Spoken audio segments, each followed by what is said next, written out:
Hello दोस्तों, एक बार फिर से स्वागत है द बैंकिंग एरा की फैमिली पे। और मैं साहिल मुंजाल एक बार फिर से स्वागत करता हूं और आशा करता हूं कि आप सब बहुत बढ़िया से होंगे और अपने एग्ज़ाम की तैयारी बहुत अच्छे से कर रहे होंगे। और जो आईबीपीएस और एसबीआई क्लरिकल को जो एग्ज़ाम आगे लाइंड अप किए हुए हैं, तो उसकी प्रिपरेशन मैं आपको करवा रहा हूँ अपनी इस सीरीज़ में। तो जिन जो पहली बार देखने आए हैं, तो मैंने क्वांट सेक्शन को लेके प्री के अंदर प्रीवियस ईयर क्वेश्चन जो होते हैं, प्रीवियस ईयर क्वेश्चन 2018 से लेके 2024 तक, इन सभी क्वेश्चन की मैं सीरीज करा रहा हूँ और बहुत मिनी क्लास बनाता हूँ, जिससे कि आप एक बार गो थ्रू हो जाएं, जिससे आपको पता लगे कि क्वेश्चन की फ्रेमिंग क्या होती है। तो मैं अपनी क्लास का पार्ट नंबर 10 करा रहा हूँ। इससे पहले मैंने 9 पार्ट करवा दिए हैं क्वांट को लेके, तो जो पहली बार देखने आए हैं तो जाके ज़रूर पार्ट 1 से लेके 9 तक देखिएगा। उसमें मैंने सभी टाइप के, मोस्टली मैं अर्थमेटिक क्वेश्चन करवा रहा हूँ और बीच बीच में मैंने सिंप्लीफिकेशन और सीरीज की भी क्लास ली है, तो आपको सब मिक्स पैटर्न देखने को मिलेगा। तो आज की क्लास को बिना किसी देरी के स्टार्ट करते हैं और आज की क्लास में अर्थमेटिक के ही क्वेश्चन है। तो चलिए फिर आप करिएगा और आप अपनी तैयारी को भी देखिएगा कि आपकी तैयारी किस लेवल पे है, कि क्वेश्चन को पढ़ते आपकी अंडरस्टैंडिंग कितनी डेवलप हो पाई है। ठीक है, तो चलिए फिर स्टार्ट करते हैं बिना किसी देरी के, कि भाई आपको क्वेश्चन आएगा कि किस तरह। तो चलिए, पार्टनरशिप का पहला क्वेश्चन है, कीजिए। क्या बोल रहा है कि भाई ए है, बी है, सी है। ठीक है, एक बिजनेस स्टार्ट किया है, उसमें कितने रेशो में, 8-6-5 के रेशो में। ठीक है, ए ले लिया, बी ले लिया, सी ले लिया। रेशो क्या दे रखा है इनकम का? ठीक है, 8-6-5। ठीक है, ये रेशो दे रखा है। फिर बोल रहा है 8 मंथ के बाद ए विड्रॉ कर रहा है 25% ऑफ ईच कैपिटल। मतलब ये जो राशि 8 मंथ तक लगी, ठीक है, प्लस अब इसका 25%, इसका 25% मतलब 1/4। तो 8 का 1/4 कितना, 2। तो 8 में से 2 गया, कितना इनकम बचा, 6। और वो कितने समय के लिए लगा, एंड ऑफ द ईयर, मतलब 8 महीने पहले लग चुकी है और बाद में कितने लगेगी, 4 महीने, तो 12 महीने हो जाएगा। क्लियर। फिर बाद में बोला वाइल, मतलब साथ में साथ सी ने क्या बोला, इंक्रीज की है। तो बी की कोई बात नहीं हुई, तो बी का 12 मंथ के लिए लगा। ठीक है, सी ने क्या करा, 20% उसने इन्वेस्टमेंट में क्या कर दिया, इंक्रीज किया। देखो, तो पहले 8 महीने तक लगा, क्योंकि ए और बी का वाइल बोला है, तो 8 मंथ के बाद ए की भी कैपिटल में चेंज हुआ और सी की कैपिटल में। तो 5 का 20% इंक्रीज हुआ, तो 1/5। तो 5 में 5 इंक्रीज हुआ, 5 से 5 1 इंक्रीज हुआ, प्लस कितना इंक्रीज हुआ, 5 + 1 6, और कितने मंथ के लिए, 4, क्योंकि साल की बात हुई। ठीक, तो ये अपना पूरा क्या बन गया, प्रॉफिट का रेशो बन गया। ठीक है, प्रॉफिट का रेशो बन गया। क्लियर। अब अपने सोल्व कर लेते हैं इसको। या तो सीधा मल्टीप्लाई करके लिख लीजिए, या फिर इन काट पीट करनी है तो काट पीट कर लीजिए। मैं कहता हूँ सीधा लिख लीजिए। तो ये हुआ 64, ये हुआ 24। 64 + 24 कितना हुआ, 88 हुआ। ठीक है, ये कितना हुआ, 72 हुआ। ये कितना हुआ, 40 + 24, तो कितना हुआ, 64 हुआ। अब 4 से काट लीजिए। ठीक है, और 8 से कट रहा है सीधा सीधा। 8 से काटेंगे तो 11, 8 9 72 और 8। ठीक है, तो ये क्या आ जाएगा, प्रॉफिट का रेशियो आ जाएगा। किसका, प्रॉफिट का रेशियो आ जाएगा। और क्या बोल रहा है, लास्ट में end of the year total profit कितना, 1 लाख, सॉरी 14,000। और ये टोटल, ये तीनों का रेशियो है प्रॉफिट का, तो तीनों को जोड़ दे रेशियो, तो कितना बनेगा, 28 बनेगा। 28 रेशियो की वैल्यू एक्चुअल में कितनी दे रखी है, 14,000। एक रेशियो की वैल्यू कितनी, 500। ठीक है, 28 से कट गया सीधा सीधा 140 और 2 जीरो आ गए। अब पूछा क्या है, what the profit of share C. C का रेशियो कितना है, 8 है। तो 8 रेशियो की वैल्यू मल्टीप्लाई 8 करेंगे, इसका मल्टीप्लाई 8 करेंगे, तो कितना आ जाएगा, कितना आ जाएगा, 4,000 आ जाएगा। कितना आ जाएगा, 4,000 आएगा। बिल्कुल क्लियर है बात, समझ में आई आपको कि कैसे कैसे करना था। प्रॉफिट का और सबका रेशियो निकाला, 8 मंथ के लिए लगी, फिर आगे उसका 25% डिक्रीज किया 4 मंथ के लिए। बी का कुछ बोला नहीं था, 6 × 12 किया। और सी का 5 × 8 और इंक्रीज किया 1, 24, 40 और 24 64, 72 और 8, 8 से कैंसिल किया, 11 9 8, 17 और 11 28, 28 की वैल्यू 14,000। सी का शेयर पूछा है, तो इसको 8 से मल्टीप्लाई कर दो, 8 से, तो क्या आ जाएगा, 4,000। और 4,000 अपना ऑप्शन नंबर बी है। ठीक है, ऑप्शन नंबर बी। कितना सिंपल तरीके से मैंने आपको बताया, और इस तरह का क्वेश्चन देखने को मिलेगा प्रॉफिट एंड लॉस का। ठीक है, उसके रेशो में इस तरह ही वो छेड़छाड़ करेगा, तो आपको इस तरह का क्वेश्चन देखने को मिल सकता है। तो यदि आपने कर लिया तो बहुत अच्छी बात है, यदि कुछ आपको लग रहा है कि मिसिंग है तो आप इस चीज़ से सीख सकते हैं। ठीक है, तो चलिए फिर अगला क्वेश्चन करेंगे। चलिए, ट्राइमेड वर्क का क्वेश्चन है।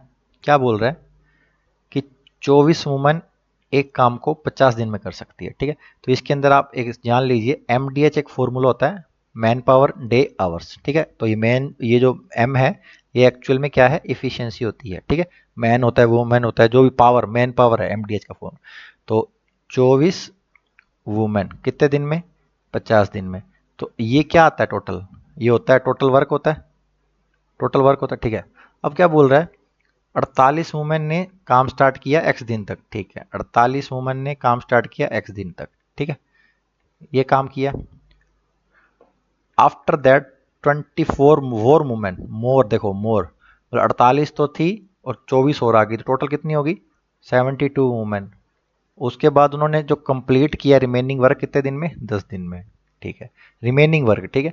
तो ये W1 मान लो और ये W2 मान लो, ठीक है। ये जो काम किया इन्होंने, दोनों ने ये काम और ये जो 24 वुमेन मिलकर काम कर रही है, एक ही सेम काम है, क्योंकि वो 48 वुमेन उसी काम को स्टार्ट कर रही है जो 24 वुमेन 50 दिन में काम को कर रही है, ठीक है। तो ये पूरी एक इक्वेशन बन गई, इसको सोल्व करना है। देखो तीनों में ये प्लस है, ध्यान रखिएगा, ठीक है। तो ये W और ये W कैंसिल हो जाएगा, यहाँ से कॉमन लोगे और यहाँ से W सीधा कॉमन कैंसिल हो जाएगा, क्लियर।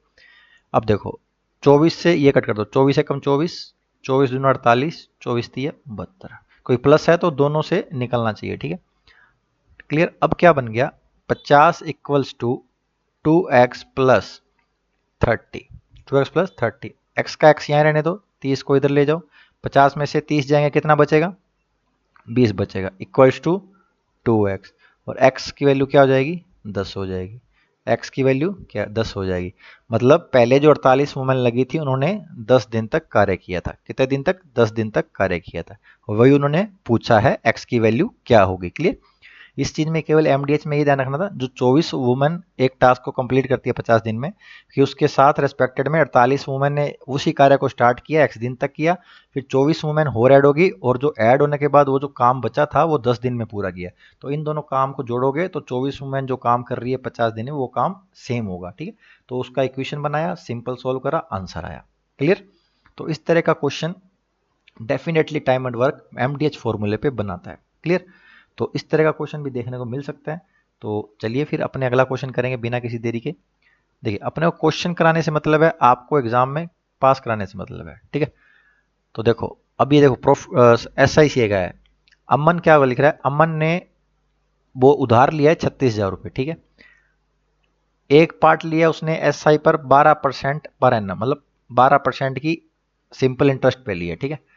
और जो दूसरा पार्ट लिया है SI पे सिंपल रेट पे 10% पर एनम लिए 10 साल, और 2 साल के बाद, देखो यहाँ पे ध्यान रखना 2 साल, ठीक है, 2 साल के बाद उसने कितना पे करा है, 43,920 अमाउंट को, ठीक है। तो उसने पूछा 12% पे, इस पे कितनी वैल्यू उसने ली है, ठीक है। ये चीज क्वेश्चन बोल रहा है। अब इस क्वेश्चन को देख के आपको कुछ एक दिमाग में यदि एलिगेशन आ रहा है कि भाई इस तरह एलिगेशन मेथड से कर सकते हैं, क्योंकि देखो दो पार्ट है, दो पार्ट जहां अलग अलग की बात की हो और कुछ ओवरऑल का कॉन्सेप्ट, ओवरऑल की चीज दी हो, तो आप उससे कुछ आइडिया लगा सकते हैं। अभी देखो मैं आपको दो मेथड से कराऊंगा इसको, ठीक है, जिससे आपको पता लगे कि एक जो compound interest SI simple interest के एक जो बेसिक लॉजिक बना है, बेसिक से निकल के एक अच्छा ट्रिक बना है वो भी बताऊंगा, और एलिगेशन मेथड भी लगाऊंगा, ठीक है। पहले देखो ओवरऑल निकालते हैं कितनी परसेंट है, तो कितना ब्याज मिला है, ये तो मिश्र धन है, ठीक है। तो ओवरऑल ब्याज मिला है 43,920 में से 36,000 घटाएंगे तो कितना, 7,920। अब ब्याज किस पे मिलता है, प्रिंसिपल पे मिलता है, तो प्रिंसिपल पे इसका रेशो परसेंटेज निकालेंगे, 3 जीरो से 3 जीरो जाएगी, 36 से इसको कट करेंगे, देखिए कट हो रहा है, तो हो रहा है 36 दूना 72, 7 बचा फिर 2 है तो 36 दूना 72, ठीक है। तो 2 साल की ब्याज दर कितनी है, 2 साल की ब्याज दर कितनी, आप कहोगे सर 22%, तो 1 साल की पर एनम की कितनी होगी, 11% होगी, 2 साल की 22 है तो 1 साल की ओवरऑल 11% हुई। अब देखो पहला लिया उसने 12% पे, दूसरा लिया 10% पे, और उसको ओवरऑल जो हो रहा है ब्याज कितना लग रहा है, दोनों को ओवरऑल एवरेज 11% लग रहा है, ठीक है। अब इसका रेशो निकाल लेते हैं, 1:1 आ गया, ठीक है। मतलब ये क्या है, जो उसने उधार लिया है, लैंड वैल्यू का रेशियो है, ठीक है। लैंड वैल्यू का रेशियो कितना, 2 रेशियो, और 2 रेशियो की वैल्यू कितनी दे रखी है, 36,000 दे रखी है, तो 1 रेशियो की वैल्यू कितनी, 18,000, और अपने दोनों को 1:1 में डिवाइड किया तो यदि वो पूछ ले 12% पे या पूछ ले 10% पे, दोनों पे उसने कितने कितने पे उधार दिए, 18,000 रुपये अलग अलग रेट पे लिए, ठीक है। तो इसका जो आंसर होगा डेफिनेटली कितना होगा, 18,000 होगा। क्लियर। एक्स वाई मान के मत कीजिएगा, जल्दा होगा। इस मेथड से आप करेंगे तो डेफिनेटली आप जल्दी कर पाएंगे। समझ रहे हो, बहुत अच्छा मेथड है, लेकिन आपको एलिगेशन लगाना आना चाहिए एक्चुअल में कैसे लगाते हैं। अब यहाँ आप 22 लिख देते तो नहीं होता, कोई 12-10 के बीच में भी नहीं आता और आप 22 से गलत निकालते। तो 22% जो ओवरऑल आया है वो 2 साल का है, ठीक है। तो एक साल का निकालेंगे तो कितना आएगा, 11% ओवरऑल ब्याज लग रहा है, ठीक है। और एक स्पेशल एस आई सी आई के लिए क्या करना होता है, ब्याज को क्वेश्चन करने के लिए अपने को यहाँ पे यदि मिश्र धन दिया ना, तो पहले अपने को ब्याज पता होना चाहिए। ब्याज कितना है, ब्याज कितना है, 7,920, ठीक है। और एस आई का फॉर्मूला क्या होता है, पी आर टी बटा 100, ठीक है। तो ये 100 का एक लॉजिक है, ठीक है। अब देखो 36,000 रुपये दो जगह दिए, एक 12% पे दिए, एक 10% पे दिए, ठीक है। बट ये पर एनम ईयर है, तो अपने को दिए कितने, 2 साल तक, तो इसको क्या करना है, 2 से मल्टीप्लाई करना है। ये 24 हो गया और ये कितना हो गया, 20 हो गया, ठीक है। क्यों किया, क्योंकि 2 साल के लिए लैंड की है, 2 साल के लिए लैंड की है, ठीक है। ये ध्यान रखना, इसलिए मैंने इसको मल्टीप्लाई 2 करा है, ठीक है। अब देखो, अब ये निकल गया फाइनल। इन दोनों का डिफरेंस कितना है, आपको कि सर 4% है, ठीक है।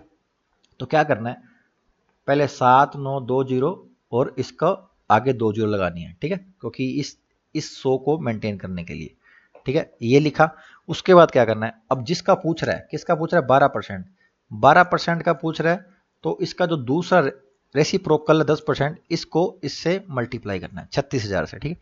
तो कितना आएगा, 36,000 कितना आएगा, 100 से मल्टीप्लाई कर देना है, और 2 साल के लिए तो 20 से मल्टीप्लाई कर देना है, ठीक है। तो कितना आ जाएगा, 72,000 और आगे 2 जीरो, ठीक है। इसके साथ मेंटेन करना है। अब इसमें इसमें क्या करेंगे, माइनस करेंगे, तो ये कितना आएगा, 72,000 आया। अब ये जो रेशियो आ रही है ना 72,000, इसको क्या करना है, जो ये डिफरेंस है ना, ये डिफरेंस इससे भाग दे देना है, इससे भाग दे देना है। तो क्या आ गया, 18,000 आ गया, 18,000 आ गया। 18,000 की किसकी वैल्यू आई, 12% पे जो राशि ली गई उसकी वैल्यू आई, ठीक है। 10% की बोलता तो अपने 36,000 को 12 से मल्टीप्लाई करते, ठीक है। समझ रहे हो। तो ये चीज़ अपने को ध्यान में रखनी है कि भाई किस तरह क्वेश्चन को करना है, ठीक है। तो अभी इसका क्या आंसर आएगा, 18,000 आएगा। क्या आएगा, 18,000 अपना इसका आंसर है। क्लियर। तो ये चीज़ अपने को देखनी है कि कहाँ अपने लॉजिक लगा सकते हैं। एलिगेशन मेथड भी लगा सकते हैं और ये वाला मेथड भी लगा सकते हैं। मैं चाहता हूँ कि आप एलिगेशन ज़्यादा, मैं कहता हूँ ये ज़्यादा इंपॉर्टेंट है, क्योंकि ये हर टॉपिक में लग जाता है। ये तो केवल SICI के लिए है, लेकिन ये जो मेथड है एलिगेशन, ये हर टॉपिक में लग सकता है, लेकिन आपको लगाना आना चाहिए। एक्चुअल में क्या वो पूछ रहा है और क्या अपने निकाल रहे हैं, उस चीज़ की आपको नॉलेज होना जरूरी है। तो आप, मैं अब जब से सीरीज करा रहा हूँ, मैंने आपको हर चीज़ में जहाँ लगता है एलिगेशन लगा के दिखाया है, अलग अलग टॉपिक में लगा के दिखाया है। तो आपको पता लगना चाहिए कि भाई यहाँ एलिगेशन लग सकता है, ठीक है। तो आपको ये अच्छा लग रहा है तो ज़रूर बताइएगा। चलिए अगला क्वेश्चन करना है फिर। क्या बोल रहा है ये, रेशियो मेंसुरेशन का, ratio of length and breadth कितनी दे रखी है, 5:4 दे रखी है। 1,500 रुपये लगता है फ्लोर को पेंट करने का, एट द रेट ऑफ 3 रुपये पर स्क्वायर मीटर, ठीक है। अब तो स्क्वायर मीटर ना, इससे भी पता लग जाए, किसी को आइडिया लगे कि भाई पेंट किया है फ्लोर पे तो उसका क्या एरिया, एरिया कंसिडर करना है कि पेरीमीटर। जब स्क्वायर मीटर की बात होती है तो एरिया कंसिडर होता है, ठीक है। स्क्वायर मीटर की बात होती है तो एरिया कंसिडर होता है, ठीक है। यहाँ पे क्या है, कंसिडर होता है एरिया, ठीक है। तो एरिया का फॉर्मूला अपने को ध्यान रखना है। अब पूछा क्या है, what is the difference between the length and breadth of rectangle floor. तो मतलब 5 और 4 का रेशियो, मतलब एक रेशियो की वैल्यू निकालनी है। क्लियर। तो चलिए अब देखो, 1,500 रुपये लगे हैं टोटल, ठीक है। इससे और पर स्क्वायर फीट का इतना कितना है, 3। तो पहले ओवरऑल कितना स्क्वायर फीट है, 1,500 बटा 3 बट कितना, 500 स्क्वायर मीटर है, ठीक है। 500 स्क्वायर मीटर है। और एक्चुअल में अपने को लेंथ और ब्रेथ की दे रखी है, तो 5x मान लेते हैं इंटू 4x, ये रेक्टेंगल का फॉर्मूला है एरिया का, ठीक है। तो बराबर कितना है, 500, ठीक है। ये आ गया 20x² बराबर 500। 20 से कट किया, ये कितना आया, 25, और x की वैल्यू कितनी आ गई, 5 आ गई। अब डिफरेंस पूछा है, मतलब 5x था, 4x था, और इनका डिफरेंस कितना है x, और x की वैल्यू अपनों ने निकाल दी 5, तो सीधा सीधा अपने को पता लग गया क्या आएगा 5 मीटर। अलग अलग निकालने की जरूरत नहीं है, पहले 25 निकालो 20 निकालो, थोड़ा दिमाग खुल के काम करना है कि अपने को पूछा है वो सीधा ही आ गया है, तो अपने को आगे 1 स्टेप अहेड नहीं जाना है, आंसर लगा के टिक आगे जाना है। ठीक है, लॉजिक पता है, सब पता है, लेकिन थोड़ा अवेयर होकर क्वेश्चन करना है कि जहाँ जितना हो सके कम रिड्यूस हो चुके चीज़ें वो कर रहे हैं। ठीक है, जिससे क्या होता है आपका टाइम भी बचत होता है और आप मैक्सिमम क्वेश्चन अटेम्प्ट कर पाते हो। क्लियर, तो चलिए फिर अगला क्वेश्चन करें फिर बिना किसी देरी के। चलिए, टाइम डिस्टेंस स्पीड का क्वेश्चन है। क्या बोलना चाह रहा है, एक ट्रेन P है, इलेक्ट्रिक पोल को 30 सेकंड में पार करती है। ठीक है, एक ट्रेन Q है, उसकी जो स्पीड है 18 kilometre per hour more than speed P, मतलब P की स्पीड से 18 किलोमीटर पर आवर पर ज़्यादा है। ठीक है, इफ फिर बोल रहा है train P crosses the train Q is running in opposite. देखो, जब अपोजिट डायरेक्शन की बात होती है, जब दोनों की चालें क्या होती हैं, जुड़ती हैं, सापेक्ष चाल दोनों की क्या होती है, ऐड होती है। ठीक है, वो कितने सेकंड में, 20 सेकंड में। और क्या बोले, and also crosses the 200 metre long tunnel in 40 second. कौन सी ट्रेन, P ट्रेन। ठीक है, तो आपको पता होगा, देखो पोल को पास कर रही है, तो मतलब खुद की लेंथ को पार कर रही है, कितना टाइम ले रही है, 30 सेकंड ले रही है। अब देखो पोल को पार करे, खुद की लंबाई को पार कर रही है, प्लस किसकी, प्लेटफॉर्म की, टनल की कितना ले रही है, 40 ले रही है। तो अकेली खुद की करेगी तो इसमें से ये माइनस करेंगे तो 10 हो जाएगा। अकेली टनल की लेंथ को पार करेगा तो कितना, 10 सेकंड लेगी, और टनल की लेंथ कितनी, 200, तो 200 बटा 10, तो ये किसकी स्पीड आ गई, P की स्पीड आ गई 20 मीटर पर सेकंड। अब स्पीड Q की कितनी होगी, अब बोला 18 किलोमीटर पर आवर, तो इसको मीटर पर सेकंड में कर लो, तो 5 बटा 18 से मल्टीप्लाई कर दो। ठीक है, तो कितना आ जाएगा, 5 मीटर पर सेकंड ज़्यादा है Q की, तो कितनी, 25 मीटर पर सेकंड। ठीक है, इतना क्लियर। अपने को Q की लेंथ पूछी है। ठीक है, Q की लेंथ पूछी है। ठीक है, अब बोल रहा था ना P क्रॉस कर रही ट्रेन को अपोजिट डायरेक्शन में, तो दोनों की चालें जुड़ जाएंगी, तो 20 प्लस 25 हो जाएगा। ठीक है, और P की स्पीड 20 है और वो पोल को 30 सेकंड में पार कर रही है, तो मतलब वो खुद की लेंथ को कितने पार कर रही है, तो 20 इंटू 30, लेंथ P आ जाएगा कितना, 600। ठीक है, 600 मान लिया, प्लस लेंथ निकालनी है Q की, इक्वल्स टू, ये क्या है, डिस्टेंस, ये है स्पीड, तो इक्वल्स टू क्या था, टाइम, और टाइम अपने को दे रखा है कितना, 20 सेकंड। क्लियर, तो 600 प्लस एल क्यू, 45 इंटू 20 करेंगे कितना आएगा, 900, तो एल क्यू बराबर 900 माइनस 600 इक्वल्स टू 300 मीटर। ठीक है, जो कि है बी ऑप्शन। समझ में आया, बहुत प्यारा क्वेश्चन था। इस क्वेश्चन में सबसे पहले क्या करना था, अपने को पी की स्पीड सीधी पता लग रही है, एक पोल को 30 सेकंड में और टनल के साथ 40 सेकंड में, तो अकेली टनल को 40 माइनस 30 10 सेकंड में, और 200 मीटर अपॉन 10, तो P की स्पीड आई, P की स्पीड से P की लेंथ आ जाएगी, क्योंकि वो अकेले पोल को 30 सेकंड में कर रहा है, 600 मीटर। ठीक है, ये दो चीज़ आ गई। फिर एक इक्वेशन बनाएंगे, P क्रॉस कर रही है अपोजिट डायरेक्शन में, सापेक्ष चाल वाला, तो 600 पता है P की है, प्लस Q की अज्ञात है, अपॉन दोनों की स्पीड सापेक्ष चाल, दोनों की चालें जुड़ेंगी, अपोजिट डायरेक्शन है। ठीक है, तो ये चीज़ अपने को पता होनी चाहिए, जब ट्रेनें अपोजिट डायरेक्शन में आती हैं तो क्या होता है, उनकी चालें जुड़ती हैं। अपॉन 45 किया और इक्वल्स टू टाइम, तो टाइम दे रखा था अपोजिट डायरेक्शन में 20 सेकंड, तो 45 इंटू 20 90, तो सीधा पता लग गया, तो क्यू की लेंथ कितनी आ गई, 300 मीटर आ गई। क्लियर, समझ में आया।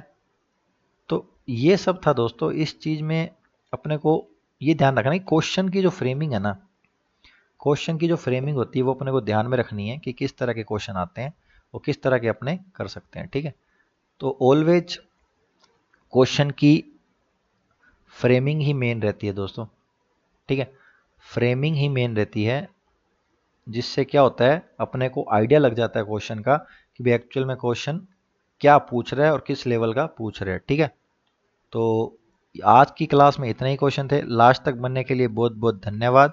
तो नेक्स्ट वीडियो में मिलेंगे, और बने रहें, और जिन्होंने सब्सक्राइब नहीं करा सब्सक्राइब कर लेना, और इसी तरह वीडियो आती रहेगी कंटिन्यू। ठीक है, ऐसे नहीं कि बीच में आएगी बीच में नहीं आएगी, तो तैयारी में घुस जाओ। LIC का भी सिलेबस एक सेम ही है, तो उसकी तैयारी कीजिए। तो मिलते हैं नेक्स्ट वीडियो में, तब तक के लिए जय हिंद जय भारत।